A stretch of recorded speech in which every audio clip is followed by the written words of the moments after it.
another repeat customer here at Wild Willies and Akins Ford and Winder. We started with this Ford Ranger here from Akins and just kind of went crazy from there. Our customer first wanted to go with a 3.5-inch kit by Ready Lift, the SST kit. We installed that with some 265 Nitto Ridge Grappler tires, and he liked that. He's an avid outdoorsman. He wanted just a little bit more, so we went a step further. Went with a true suspension lift kit by BDS Suspensions, and we really like the aggressive stance that it's giving this truck. So fender flares, Raptor front grille, give you a good shot of the BDS lower arm. Very nice.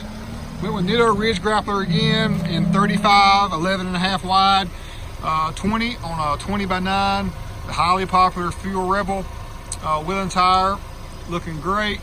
He has some nice n-fab side steps also, but the 6-inch really brings the Ranger up, guys.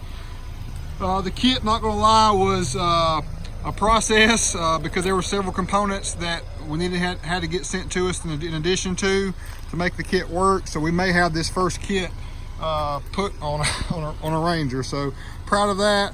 We continue to push the envelope here at Wild Willies. We've got his spare wheels and tires in the back, but we really like this. Let me know your thoughts in the comments below. Thanks so much, guys.